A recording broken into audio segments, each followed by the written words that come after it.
Buen día.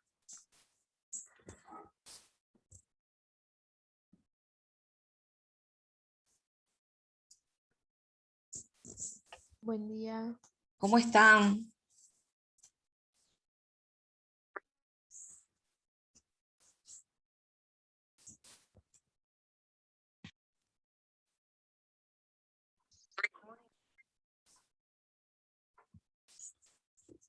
Bueno, vamos a esperar un poquitito que sigan entrando.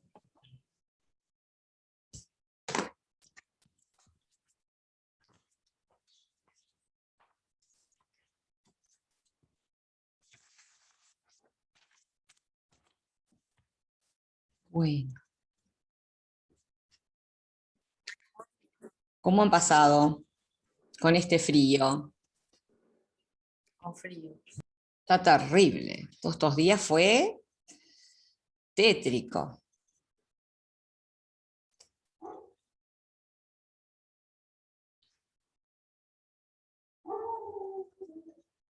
Ahí va.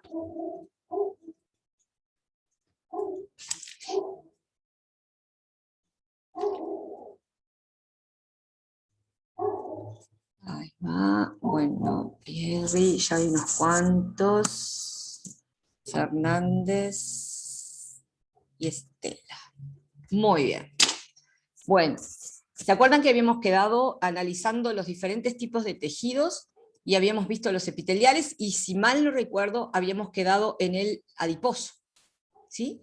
El conjuntivo adiposo que tenía unas cuantas características que nos podían de repente confundir, pero el hecho de haber visto separaciones entre las células, haber visto vasos sanguíneos y haber visto algunas fibras, aunque sean pocas, porque hay poca sustancia intercelular, nos permitía decir que no era un epitelial, sino que es un conjuntivo. ¿Cuáles serían entonces las características que determinan que un tejido sea epitelial?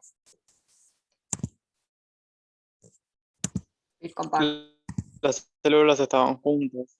Muy bien. ¿Qué otra característica de los epiteliales, aparte de las células juntas?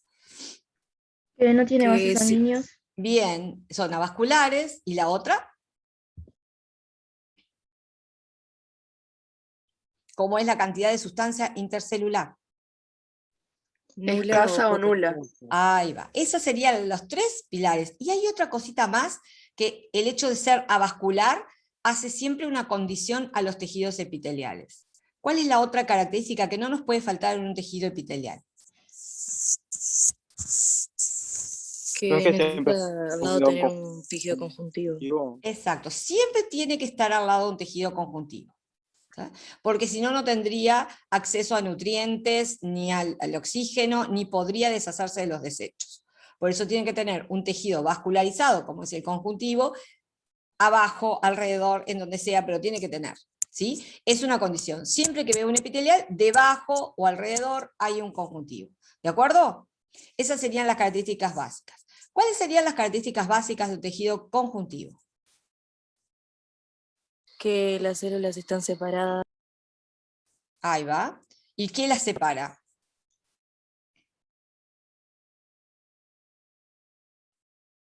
¿Qué es lo que separa a las células del conjuntivo? La matriz, ¿no? La matriz. Y la matriz de un tejido conjuntivo está hecha por ¿qué elementos?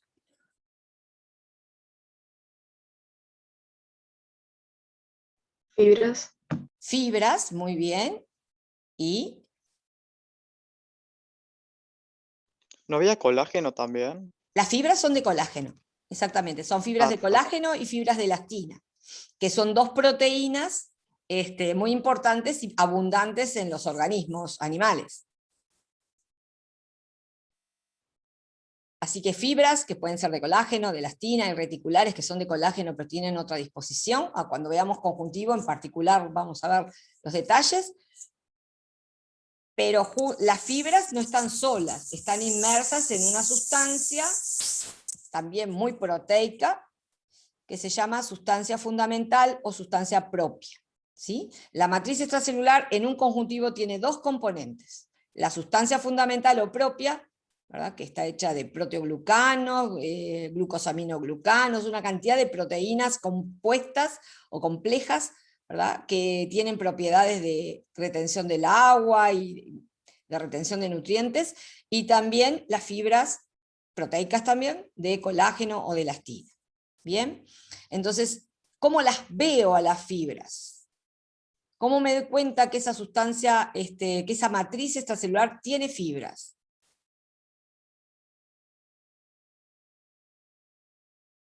Vamos a ver otro tejido, ¿sí? Esto habíamos visto el tejido adiposo, vamos a ver este. A ver, ¿qué opinan? ¿Qué tejido es?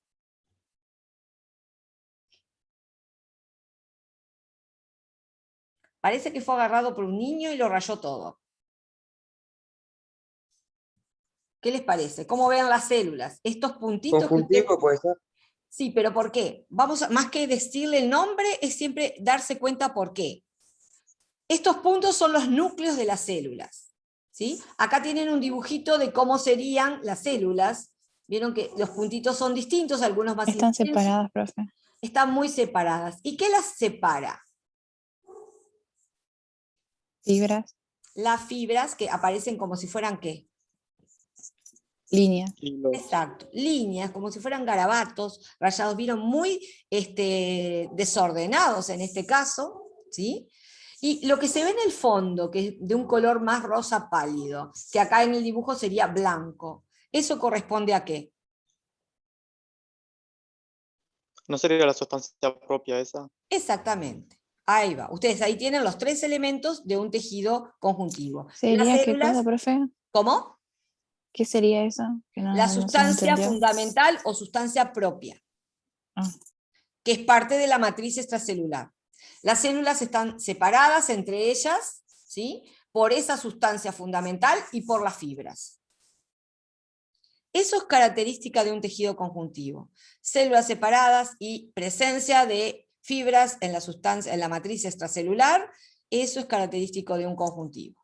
¿Sí? En este caso estamos viendo un conjuntivo laxo, que se llama laxo por el desorden que tiene este conjuntivo, vieron que es muy flojo, ¿verdad?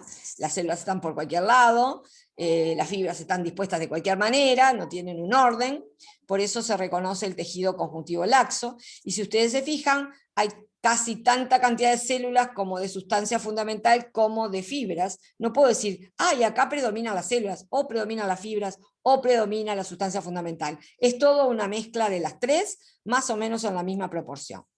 ¿Bien? Esa es característica de este tejido conjuntivo laxo. Pero como tejido conjuntivo, lo básico que es.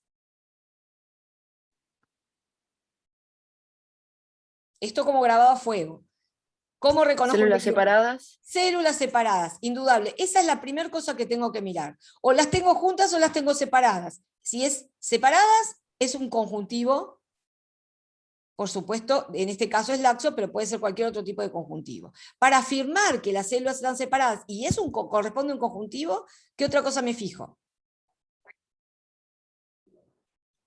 Sí, Las hay fibras y las sustancias. sustancias. Exactamente, si en la matriz hay fibras, ¿sí? La matriz, o sea, la sustancia intercelular, está formada por fibras. Esa es la clave, porque cuando veamos un nervioso, vamos a ver que las células están separadas, pero ¿qué es lo que no voy a observar en la matriz? Las fibras, ¿no? Las fibras, y ahí ya voy a tener claro que no es un conjuntivo. ¿Sí? Esto es la clave para reconocer cualquier conjuntivo que se les ocurra. Puede estar más ordenadito que este, puede presentarse de otra manera, pero células separadas y fibras en la sustancia fundamental y en la matriz extracelular, eso es un conjuntivo. ¿Y la otra característica que lo diferencia del epitelial? Vaso sanguíneo tiene, ¿no? Exactamente, es vascularizado. Así que cada vez que nosotros diagnostiquemos un tejido, cuando digo diagnosticar, a veces se asustan con esa palabra, pero es decir qué es, ¿sí? Empiezo por esto, por lo grande. Bueno, ¿cómo veo las células? Si las veo juntas, ¿sí? Los núcleos todos en línea, como habíamos visto el otro día los epiteliales, ¿verdad? Veo o una capa o varias capas de células todas juntas, entonces eso, y abajo hay un tejido conjuntivo, entonces eso es un epitelial. ¿Sí? Si sin embargo yo veo un tejido así, todo lleno de células, todas separadas, y muchas rayas, ¿verdad? Entonces esas son fibras y esto es un tejido conjuntivo. En esta imagen en particular no tengo claro si hay, no hay ningún vaso sanguíneo, pero en la mayor parte de los tejidos conjuntivos vamos a encontrar cortes redonditos donde se ven los vasos sanguíneos. En este pedacito que debo haber recortado de internet, no salió ninguno. Bien, vamos al siguiente.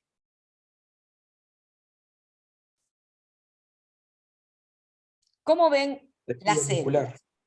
Muscular, dicen por ahí abajo. ¿Por qué? Este es inconfundible. Veo esta célula y no puedo decir que es otra cosa. ¿Cómo es la célula?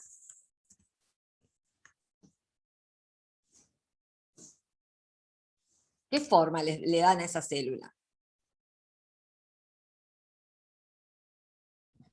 De fibra. De fibra, bien. Acuérdense que se llaman fibrocélulas, las células musculares. ¿Y qué forma tiene una fibra?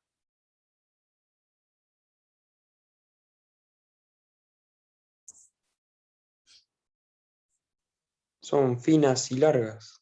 Son finas y largas, exactamente. Son células alargadas. Veo células alargadas y ya sé que esto es un tejido muscular.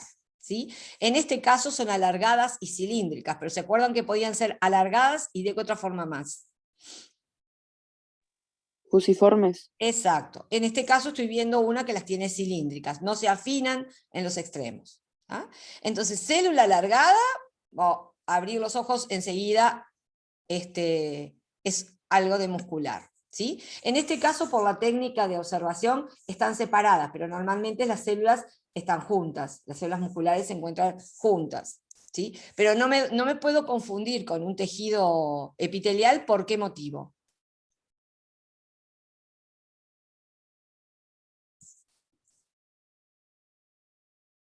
¿Cómo son las células del tejido epitelial?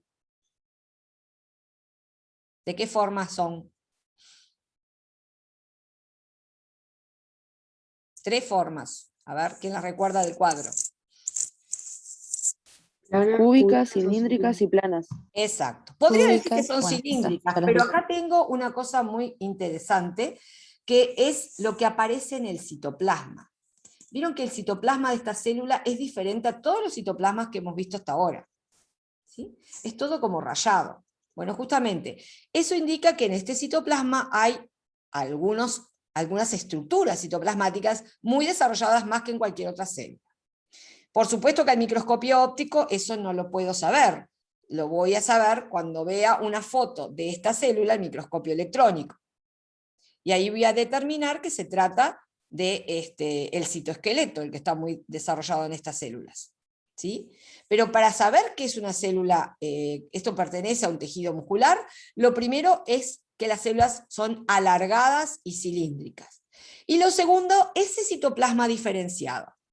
Yo ahora les puse que son miofibrillas, todavía no sabemos, pero esos patrones que hay en el citoplasma de las células musculares son exclusivos, no lo van a ver en otra célula.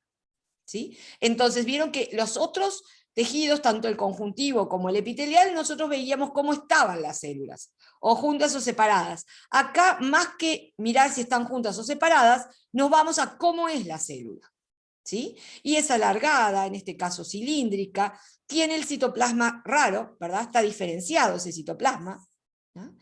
Y una de las cosas que esto no lo van a olvidar jamás, ¿qué son estas manchitas azules? O medias violetas que tienen las células. Porque se dieron cuenta que la célula es todo esto, ¿no? Todo esto que estoy señalando y estas otras células. ¿Qué son estas manchitas violetas?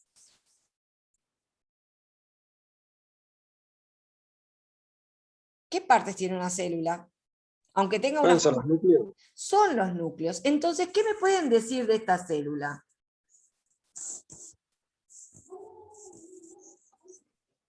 ¿Cuántos núcleos tiene? Más de uno. Exacto, más de uno. Entonces ahí tengo una característica que me puede dar la pauta de qué tejido muscular es. ¿Sí? No determinar todos los tejidos musculares, pero este tejido muscular que es multinucleado y tiene todo este citoplasma estriado, es justamente el tejido muscular estriado esquelético. No se confunde nunca más. Ven esto y es inconfundible. Reconocen al tejido no por cómo están las células, como hacíamos con el epitelial y conjuntivo, sino cómo es la célula. ¿Sí? Esto es clave. Bueno, también hay sustancia intercelular, pero no es abundante, ¿ah? Que en esa sustancia intercelular ingresan vasos sanguíneos que provienen del tejido conjuntivo, ¿sí? Y nada más. Tejido muscular lo reconozco por la forma de sus células, largas, alargadas, en este caso cilíndricas, pero como bien dijeron por ahí, pueden ser fusiformes. Y lo otro es ese citoplasma con especializaciones, que hasta en el microscopio óptico se nota. Bueno, miremos el siguiente. Acá vemos el mismo tejido cortado de dos maneras, uno de manera transversal y otro de manera longitudinal. ¿Qué tejido es? Fíjense en las células. La forma de las células, ¿cómo es? Esto que está acá en color más oscuro, ¿qué es? El núcleo y es alargado. Son alargadas. Ahora, fíjense los extremos de estas células. ¿Qué le pasa en el extremo a estas células? ¿Esas no son las que se llaman fusiformes? Estas son las fusiformes. Bueno, este tipo de células con un núcleo en el centro, en la parte gorda, en el vientre de la célula, y los extremos afilados, es inconfundible. Esto es tejido muscular también, ¿sí? Células alargadas, en este caso fusiformes, ¿sí? Con un único núcleo central muy grande, ¿sí? Que nos da la pauta de que es un tejido muscular. ¿Sí? El citoplasma está diferenciado para la contracción, pero no lo veo como lo veía en el anterior. En realidad, si lo viera al microscopio electrónico, sí vería los mismos patrones que en el microscopio, que en el tejido anterior. Pero en el microscopio óptico, por cuestiones de tinción, el citoplasma aparece liso. Por eso es el que se le llama muscular liso. Pero no porque no tenga miofibrillas como en el otro caso, pero eso solamente se determina cuando se ve el citoplasma al microscopio electrónico. En el microscopio óptico, que es donde nosotros vamos a ver los tejidos y donde los vamos a diferenciar, lo que nos va a dar la pauta de que se trata de un tejido muscular es esa célula alargada y fusiforme. ¿Bien? Bueno, sustancia intercelular muy escasa, ¿verdad? O casi ninguna. ¿Y este tejido? ¿Cómo Nervioso. tiene las células? Separado. Separadas. Hay varios tipos de células, ¿vieron? Estas chiquitas, pero están todas separadas. ¿Podríamos decir que es tejido conjuntivo? No, porque no tiene las fibras. Muy bien, no le veo fibras. Entonces tengo que empezar a mirar las células. Porque acuérdense que los tejidos diferenciados se reconocen por las células. Entonces, ¿qué les llama la atención de estas células? La forma. La forma, ahí va. ¿Qué tienen estas células? Porque algunas no se ven bien porque están cortadas. No se olviden que esto es tridimensional. Pero en esta que veo bien, en esta también veo bien. ¿Qué tienen estas células? Tiene unas Tienen como una prolongaciones. cola. Tienen como una cola, tienen prolongaciones, como dijo la compañera. ¿Eso es característico de quién? De las neuronas. De las neuronas. O sea que Neuronas. acá Como las reconozco qué dendritas. tejido. Nervioso. El tejido Nervioso. nervioso. Justamente lo reconozco por la forma de sus células principales, más grandes, que son las neuronas. ¿Sí? Tiene dos tipos de células, como ven. Hay unas grandes y otras chiquititas. Acá solamente veo los núcleos, pero comparo, miren el núcleo de esta célula. El núcleo de esta célula es el claro, el oscurito es el nucleolo. ¿Sí? O sea que es una célula bastante especializada. ¿Especializada en qué? Si tiene un nucleolo tan desarrollado. A ver quién se acuerda de la función del nucleolo.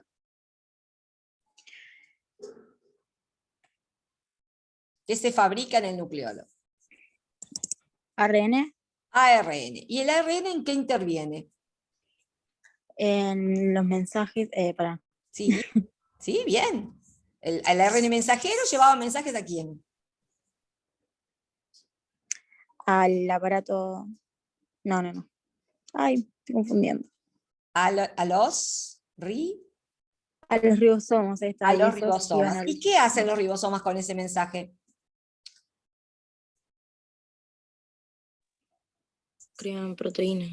Exactamente, fabrican proteínas. Entonces ya el hecho de ver, miren, no lo vimos muy grande, a menor aumento está esto, y ya el ver un nucleolo súper marcado me está indicando que esta célula indudablemente tiene una intensa síntesis proteica, ¿verdad? Y justamente las neuronas se caracterizan por eso, por generar neurotransmisores, que son las moléculas con las que se comunican, que la mayoría de ellas son proteicas o son aminoácidos, ¿verdad? Así que solamente con ver uno puede saber muchas cosas o intuir muchas cosas de la función de estas células.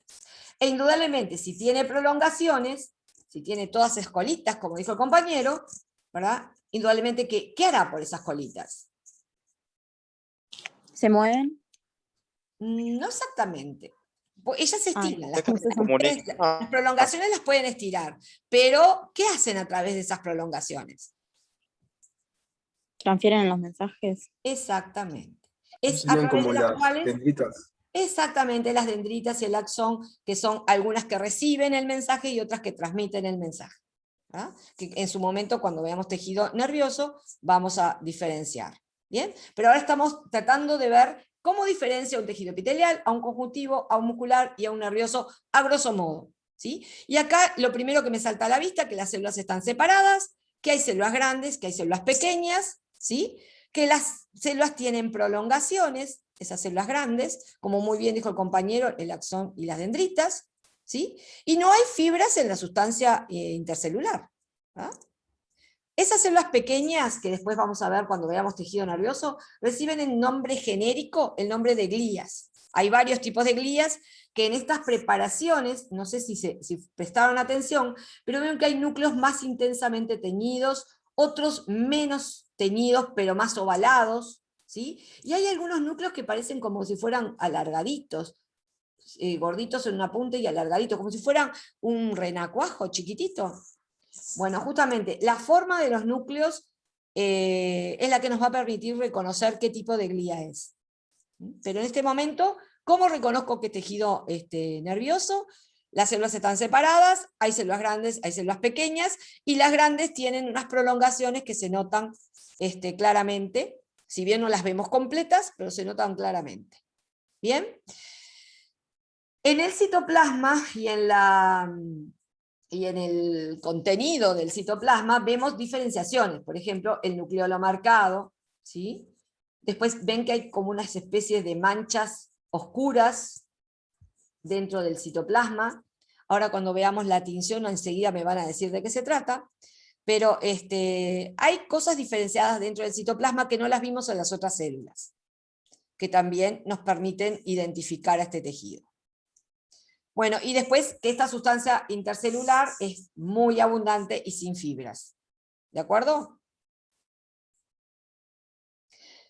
Vieron que para reconocer este tejido no necesito tanto que sean las células separadas o algo, sino la forma de las células la que marcó que me dé cuenta cuál es el tejido que estoy viendo.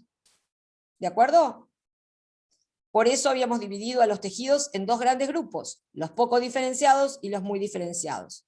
A los poco diferenciados los reconozco por cómo se encuentran las células unas con respecto a otras. Y a los muy diferenciados los reconozco por cómo son las células. ¿De acuerdo? ¿Alguna pregunta? No, profe. Bueno, y ahora empieza el baile, porque ahora nos vamos a meter en cómo se hace para poder estudiar los tejidos. ¿De dónde salieron esas fotos? ¿Cómo se hicieron esas fotos? ¿Cómo se hicieron esos preparados? Que es la base para poder entender lo que veo. ¿Sí? La ciencia que hace o que estudia todos estos tejidos se llama histología. ¿Sí? La palabra histología tiene dos raíces, una histo, que quiere decir tejido, y otra logia, que viene de logos, que quiere decir estudio de los tejidos. ¿Sí? Y justamente es una rama de la biología que tiene un papel muy importante, porque a raíz de este tipo de estudios se estudia la microscopía de los órganos, ¿sí? y uno puede determinar si ese órgano está, sano, ¿verdad? Está saludable o no. ¿Sí?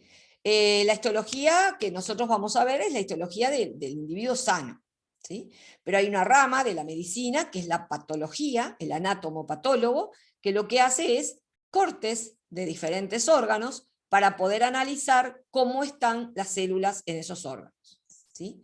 Es una tecnicatura que se hace en el Hospital de Clínicas. Creo que ahora se mudaron y están en Ricaldoni, en una parte de atrás, en el Centro de Tecnología Médica, y ahí se hacen estudios que duran 2 años y que se llama el título técnico en anatomía patológica, ¿sí? Donde se dedican exclusivamente a analizar los órganos del punto de vista tisular, del punto de vista de los tejidos. Para poder observar los tejidos hay montones de técnicas, ¿sí? Hay 2 instancias. Primero hay que preparar el tejido, ¿sí? Tengo que preparar la muestra que voy a analizar. Y después de que tengo preparada la muestra, tengo que proceder a observar la muestra. Los 2 momentos son muy importantes para el diagnóstico de un tejido, ¿sí? Porque para preparar la muestra se deben utilizar tinciones, ¿sí?, especiales que reconocen diferentes zonas de las células y de los tejidos y que me permiten a mí evidenciar lo que estoy viendo. ¿Sí? La técnica más usada y que vamos a ver con más frecuencia es una técnica que se llama técnica HIE. HIE significa hematocilina y eosina. ¿Sí?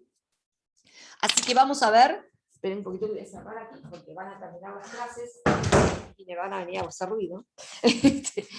La técnica de preparación de las muestras más utilizada es esta de HIE, hematocilina y eosina. Hematocilina va con H, eosina sin H. Son 2 tinciones que vamos a ver cómo se procede para hacer una preparación y teñirla con hematocilina y eosina. No es la única, pero hago hincapié en esta porque yo qué sé, el 90% de los preparados que vamos a ver están teñidos con esta técnica. ¿Sí? Hay otras mucho más bonitas, hay otras mucho mejores, pero esta es la técnica que se usó milenariamente y la que se usa por su costo, porque es mucho más económica, y además fue la de las primeras que se usaron y que permitieron distinguir los diferentes tejidos. Bueno, en esta lista nosotros tenemos los pasos que se siguen para preparar una muestra. Y lo primero que tenemos que hacer es obtener la muestra, ¿sí? Sacar la muestra de donde la vamos a utilizar, porque indudablemente abajo del microscopio no podemos poner un órgano entero, ¿sí? Ni podemos poner al cuerpo entero, ¿verdad? Hay que sacar la muestra. Y bueno, y la obtención de la muestra se realiza de 2 maneras. ¿Quién sabe cómo se realiza la obtención de una muestra para mirar al microscopio?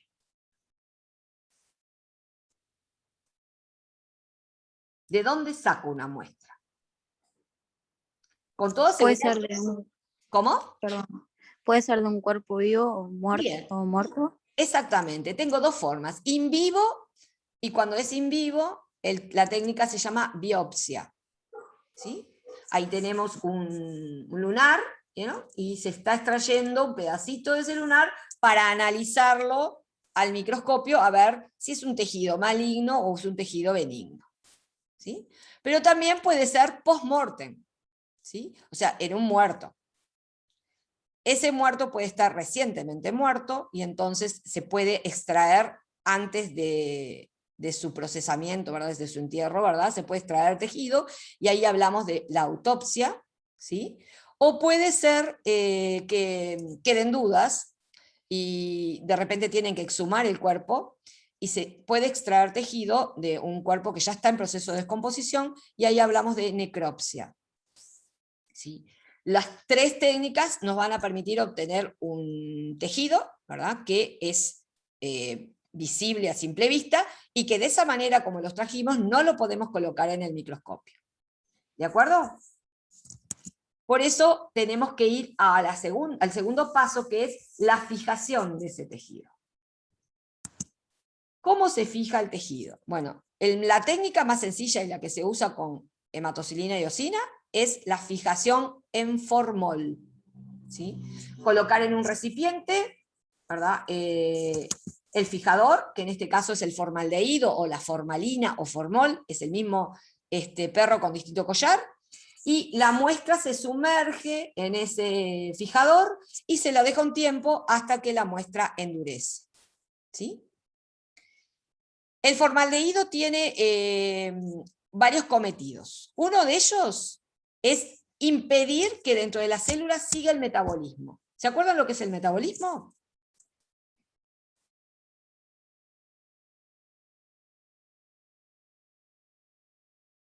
Vimos hace un tiempito atrás lo que era el metabolismo, cuando vimos la homeostasis. ¿Es el conjunto de qué el metabolismo?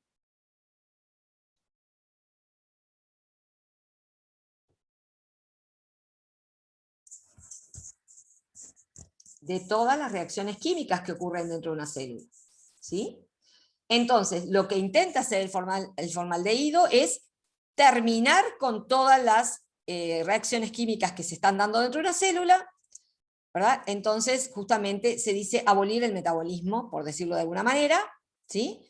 Lo otro que también tiene como cometido el fijador es impedir que la célula se degrade a sí misma. No se olviden que nosotros extrajimos el tejido de un cuerpo, y cuando un cuerpo nota que perdió algo, esas células entran en un proceso de programación de su muerte, y se produce la apoptosis, ¿verdad? Por autólisis, es decir, por autodestrucción, ¿sí? Las enzimas que están todavía dentro de la célula, que son proteínas, que no mueren, siguen degradando al tejido porque ya no está funcional, y entonces eso impediría que nosotros pudiéramos ver realmente las células como son. Por eso la fijación impide que se sigan dando los procesos de degradación enzimática que ocurren dentro de las células extraídas, ¿no? Y la otra cosa es que también estaríamos matando a todas esas bacterias que van a empezar el proceso de descomposición de nuestra muestra, y que algunas inclusive pueden ser patógenas hasta para la persona que manipula estos materiales. Por eso también la destrucción de los microorganismos es otro proceso importante que frena el formol. ¿Bien? ¿Alguna duda? Esta fijación tiene una pequeña contra, ¿sí? La pequeña contra que tiene la fijación, si bien nos deja preparadito la muestra para poderla procesar, para verla al microscopio, tiene la contra de que arrastra, como es un solvente también, arrastra algunas de las sustancias químicas que hay dentro de las células vivas o células muertas, ¿sí? Una de las sustancias que arrastra es las sales minerales, los electrolitos, el sodio, el potasio, ¿verdad? Y también arrastra a los carbohidratos, es decir, a los glúcidos que pueden estar dentro de la célula. Entonces hay un tipo de glúcidos muy importantes, que son los polisacáridos, que cuando estamos fijando la muestra, los vamos a disolver.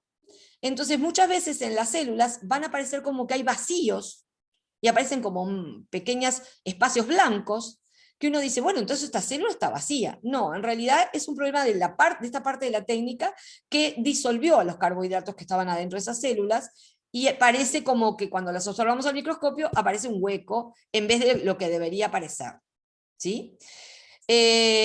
Una célula que ya hemos visto que le pasa eso son las células caliciformes. ¿Se acuerdan que yo hace un tiempo les puse una tarea donde ustedes tenían que ver qué organelos tenían más desarrollados unas células y otras? Y le puse como ejemplo la caliciforme, que estaba llena de glóbulos de mucina producidos por el aparato de Golgi. Y bueno, justamente, a las células caliciformes, cuando fijamos un tejido que las tiene, esas vesículas llenas de moco, de mucus, ¿verdad? El muco polisacárido se disuelven. Entonces cuando veamos una célula caliciforme en microscopio, vamos a ver como un espacio vacío en ella, y vamos a decir, pero caramba, ¿esta célula qué es? ¿Verdad? Bueno, justamente, no es que esté vacía, es que la técnica de preparación nos disolvió los carbohidratos que estaban dentro. Esos mucopolisacáridos son justamente glúcidos complejos que ella segregaba, que sirven de lubricante, que sirven para atrapar partículas, se ven en el epitelio respiratorio, en el epitelio digestivo, y cuando los observemos al microscopio los vamos a ver como vacíos.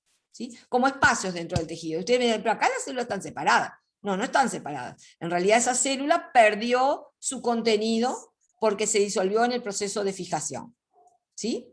Entonces justamente la técnica de fijación provoca cambios en el tejido, que tenemos que saberlos de antemano para no confundirnos cuando hacemos el diagnóstico.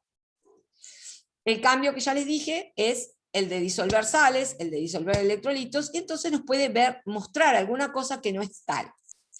Para eso existen otros tipos de tinciones que se pueden utilizar que no disuelvan los carbohidratos, que su técnica de realización no disuelva los carbohidratos, y que nos permite saber que ahí adentro realmente están esos mucopolisacáridos.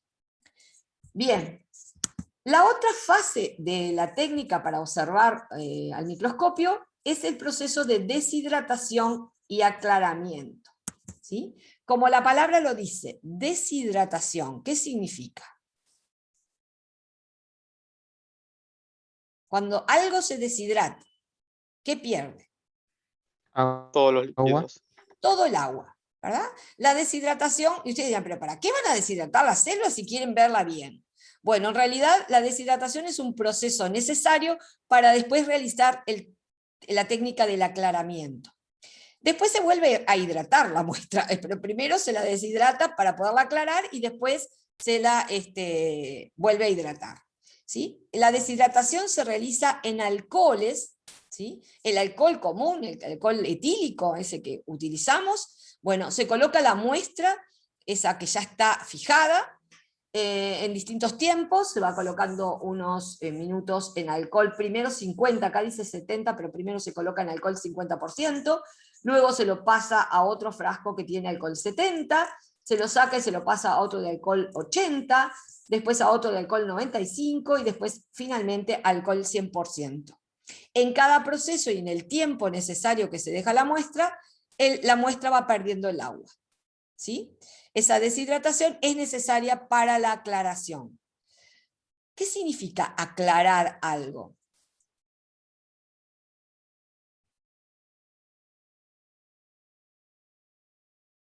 ¿Qué le hacen a la muestra cuando la aclaran?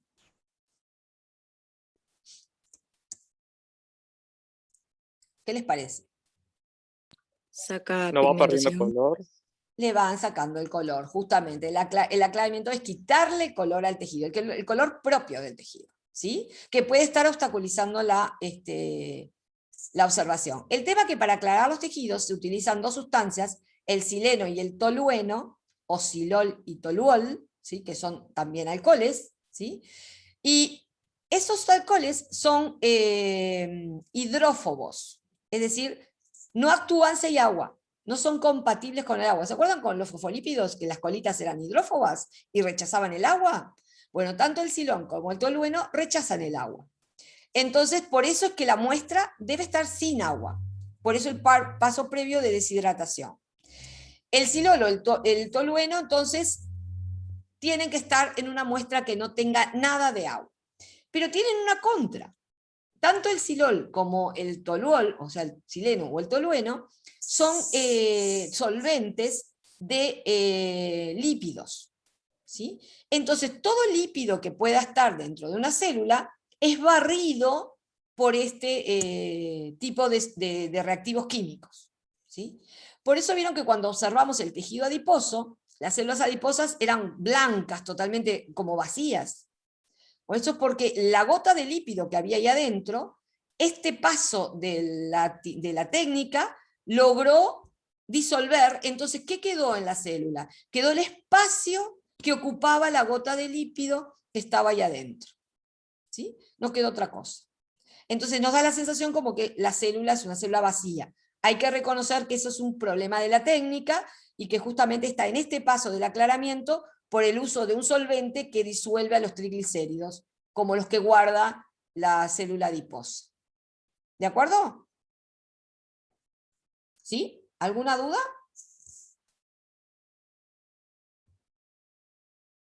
¿No? Bueno. No, profe. Estos tres pasos, la fijación, la deshidratación y el aclaramiento, actualmente ya no se están haciendo casi manualmente como se hacía antes. Hay un aparato que, a ver si lo tengo acá, el aparato, espera un poquito, a ver si lo tengo acá. Acá, este es el aparato, que se llama histoquinete. Este aparato uno